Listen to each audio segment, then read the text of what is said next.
কাছে মনে হয় সমগ্র বাংলাদেশে যারা কোরআনের কথা বলেন, দ্বীনের কথা বলেন, ইসলামের কথা বলেন, দ্বীন প্রতিষ্ঠার কথা যারা বলেন, সমগ্র বাংলাদেশ এখন তাদের জন্য একটা কারাগারে রূপান্তরিত হয়ে গিয়েছে। যেখানেই মাহফিলে যাই 144 ধারা, পারমিশন পাওয়া যায় না। এদেশে যাত্রা হয়, জুয়া হয়, মেলা হয়, সংস্কৃতির নামে উল্টা পাল্টা কাজ কারবার হয়, সেখানে প্রশাসনের দৃষ্টি নাই, সেখানে কোনো পারমিশন লাগে না, সেখানে কোনো 144 দ্বারা হয় না। যত মুসিবত তাফসীরুল কোরআন মাহফিল। তার কারণ হলো কি জানেন? এই তাফসীরুল কোরআন মাহফিলে কিছু লোকের স্বরূপ উন্মোচিত হয়ে যায়। কথা ঠিক কিনা জোরে বলুন। সুতরাং তারা ভয় পায়, না জানি এই তাফসীর মাহফিলে তাদের বিরুদ্ধে কি বলা হয়। আসলে আমরা তো নিজের গাইটের খাবার খাইয়া পরের বনের মোষ কোন সময় তাড়াবো? আমরা এত সময় কি আমাদের আছে? আমরা শুধু সরকারকে একটা পরামর্শ দেই, বন্ধু হিসাবে, শুভাকাঙ্ক্ষী হিসাবে একটি গঠনমূলক পরামর্শ দেই, আপনারা দয়া করে আপনাদের চেহারাটা আয়নায় একটু দেখেন। আর কিচ্ছু বলবো না, আর কোনো বিরোধিতা করব না, শুধু বলবো আয়নায় চেহারাটা একটু, আয়নায় যদি চেহারা দেখেন আপনারা যে কেমন, এটা আয়নায় ভেসে উঠবে। খামাখা আমরা 28শে অক্টোবর এ কথা আমরা কেন বলতে যাব? খামাখা আমরা 5ই জানুয়ারির নাটক কেন বলতে যাব? আয়নায় চাইলেই তো আপনারা বুঝবেন কি অবস্থা আছে। যদি বেয়াদবি মনে না করেন, অনেক মুরব্বীরা আছেন, শ্রদ্ধাভাজন পীর সাহেব কেবলা আছেন, অনেক সম্মানিত ওলামা একরাম আছেন, বেয়াদবি মনে না করলে তাফসীরের আগে আমার একটা গল্প মনে পড়ছে, বলবো? রাগটা করবেন না তো? হাদিস কোরআন না, গল্প, এই জন্য অনুমতি নিয়ে নিলাম।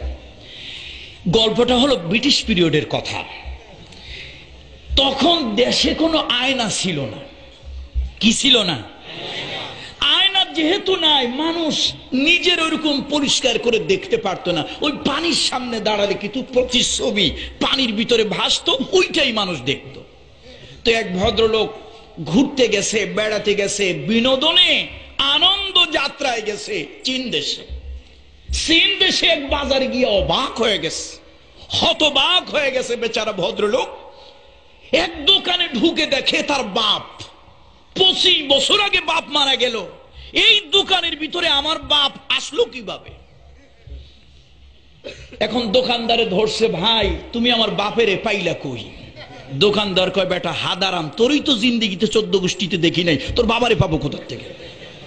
কয় যে ভাই এই যে দেখতেছি আমার বাপ, আমি যেরকম কথা বলি বাপ সেরকম কথা বলে, আমি যেরকম হাত উঁচা করি আমার বাপ সেরকম হাত উঁচা করে। দোকানদার যা বোঝার বুঝে ফেলছে। Common sense is that sense which is not common for all. কেউ কেউ বলে common sense is very uncommon. এখন দোকানদারের কমন সেন্স ছিল, সে বুঝে ফেলছে এ বেটা আয়নায় নিজেরে দেখতেছে। 25 বছর আগে ওর বাপ মারা গেছে, যুবক ছেলে তো বাপের কিছু ছায়া কায়া সন্তানের ভিতরে আছে, সন্তান মনে করছে এটাই আমার বাপ।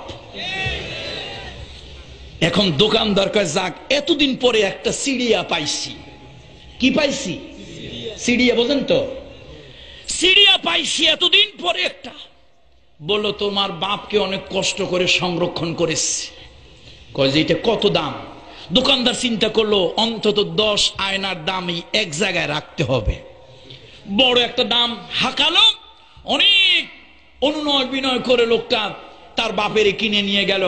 বলল খবরদার যেখানে সেখানে খুলবে না, জারে তারে দেখাবে না। আর ওর মনের ভিতরে একটা চিন্তা, এই জাদুর বাক্স নিয়ে বাড়ি যাব, বাড়ি গিয়া এলাকার গণ্যমান্য মুরব্বী সব ডাকবো, বাপের বন্ধু বান্ধব যারা আছে সবাইকে আনবো। তারা যখন দেখবে অবাক হতবাক হয়ে যাবে। কোথাও কোথাও আঞ্চলিক ভাষায় কয় টাস্কি লেগে যাবে, কি জানি আপনারা কি বলেন আমি জানি না। আশ্চর্য হয়ে যাবে, অবাক হতবাক হয়ে যাবে। বেচারা আয়নাটারে ভালো করে পেঁচাইয়া সুন্দর করে বেঁধে সংরক্ষণ করে বাড়ি আনছে। বছর খানিক আগে বিয়ে করছে, এখনো বউ পুরান হয় নাই, নতুনই আছে। নতুন বউকে এনে বলল, খবরদার এটা খুলবা না, দেখবা না, ছুঁইবা না, ধরবা না। আমি গ্রামের 10 জন মুরব্বীরে ডেকে আনবো, বাপের কিছু বন্ধু বান্ধব ডেকে আনবো, তারপরে খুলবো, খবরদার খুলবা না।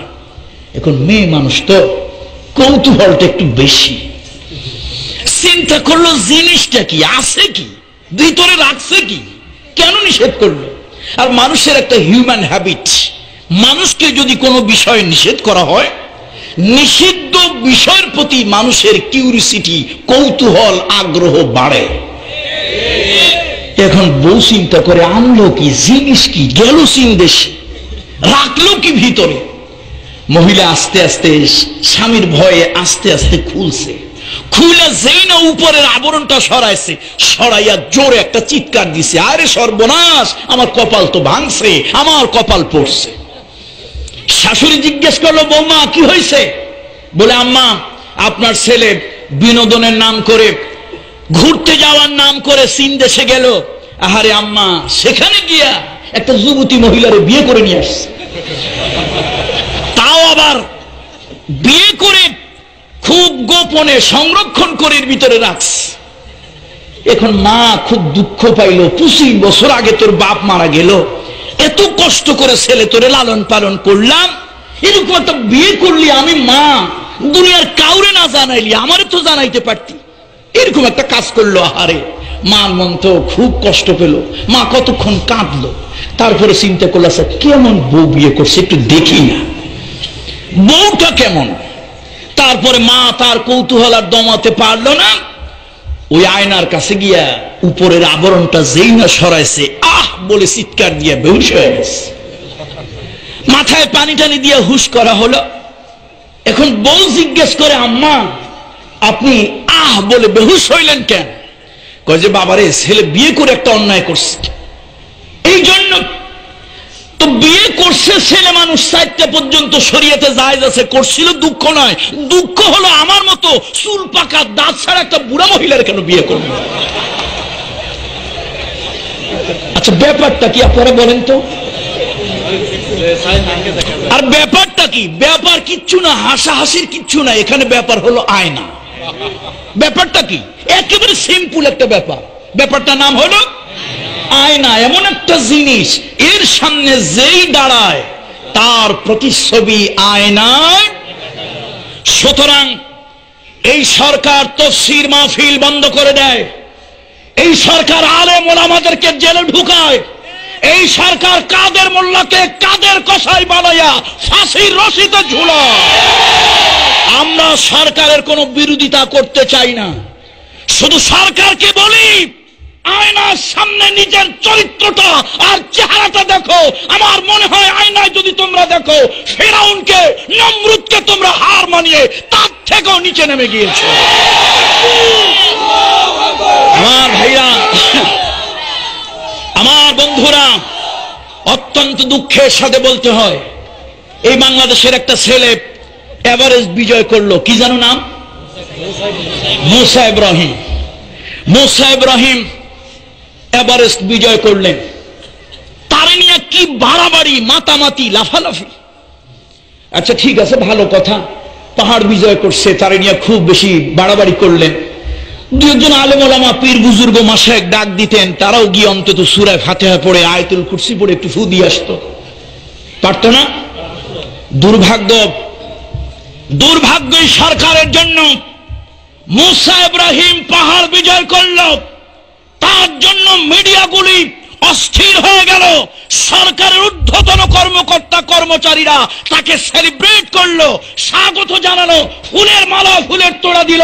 অথচ এই বাংলাদেশের ছোট্ট একটা ছেলে নাজমুস সাকিব গোটা পৃথিবীকে অবাক করে দিয়ে 18টা দেশকে পরাস্ত করে গোটা পৃথিবীর বুকে কোরআন তেলাওয়াত করে বিজয়ের মুকুট ছিনিয়ে আনলো।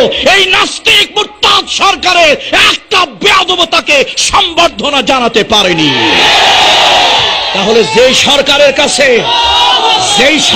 কাছে পাহাড় বিজয়ের মূল্য আছে, কোরআন বিজয়ের মূল্য নাই, এই সরকার আল্লাহর কসম নিঃসন্দেহে নাস্তিক আর মুরতাদ সরকার, কোনো সন্দেহ নাই। আমার বন্ধুরা, আজকে দুঃখ ভারাক্রান্ত হৃদয় কথা বলতে হয়, হামিদুর রহমান আজাদ এই অঞ্চলের কৃতি সন্তান, আমরা যাকে নিয়ে গৌরব করি, গর্ব করি, বাংলাদেশ যাকে নিয়ে গর্ব করে, এরকম একটা সন্তান আজকে তার প্রধান অতিথি, তাকে টেলিফোনে বক্তব্য দিতে হয়, তাকে আত্মগোপন করে থাকতে হয়, তাকে লুকিয়ে পালাতক থাকতে হয়। এর থেকে আর কি দুঃখ জাতির জন্য হতে পারে? সুতরাং ওই যে বাংলা একটা প্রবাদ আছে, সর্ব অঙ্গে ব্যথা ওষুধ দেব কোথা। কথা কোনটা নিয়ে বলবো, কোন বিষয় বলবো? আর সম্প্রতি আমাদের বিবেককে ধ্বংসন করেছে, আমাদের কলিজা আঘাত দিয়েছে একটা মুরতাদ, ওর নাম হলো লতিফ সিদ্দিকী। হাতি ঘোড়া গেল তল, ছাগলে কয় কত জল, ঠিক না? এই নদীতে কত হাতি ঘোড়া তলায় গেল, ডুবায় গেল, তারা কুল কিনার পেল না, কোথা থেকে এক পাগল ছাগল মাথার তার ছেঁড়া স্ক্রু ঢিলা, সেই এক পাগল ছাগল মন্তব্য করলো, আমি মাননীয় প্রধানমন্ত্রীকে বলি, মাননীয় প্রধানমন্ত্রী, আমরা আপনার ব্যাপারে সুন্দর শব্দ চয়ন করি, তার কারণ আমরা কোরআন শরীফ পড়ে শিখেছি। আল্লাহ তাআলা ফেরাউনের ব্যাপারে আল্লাহ তাআলা কোরআন শরীফে আল এবং আহাল একই অর্থবোধক, কিন্তু আল সম্মানী সম্ভ্রান্ত মানুষের জন্য, আল্লাহ তাআলা ফেরাউনকে অসম্মান করে আল্লাহ তাআলা শব্দ চয়ন করেননি। মাননীয় প্রধানমন্ত্রী, সেই ফেরাউনের প্রেতাত্মা হিসেবে আপনাকেও সম্মান করি, কথা বলি, আপনাকেও সম্মান করে কথা বলি। আপনার বিরুদ্ধে ফেসবুকে, ব্লগে, ইন্টারনেটে মন্তব্য করা হলো, আপনার সম্মানের হানি হলো। আপনার গোয়েন্দা কেরামান কাতিবিন যারা আছে, SB, NSI, DB, intelligence branch তারে খুঁজে বার করলো, জেল খাটলো বেচারা বছরের উপরে। আহারে দুর্ভাগ্য! অথচ আমার দ্বীনের নবী, বিশ্ব নবী, মানবতার নবী, দো জাহানের বাদশা মুহাম্মদ রাসূলুল্লাহ সাল্লাল্লাহু আলাইহি ওয়াসাল্লাম আমার নবী সম্পর্কে, সাহাবীদের ব্যাপারে, হজের ব্যাপারে বাজে মন্তব্য করলো। আপনার ওই চোর ডাকাতটারে আপনার পুলিশ খুঁজে পায় না, তারা করে কি? গাঁজা খায়।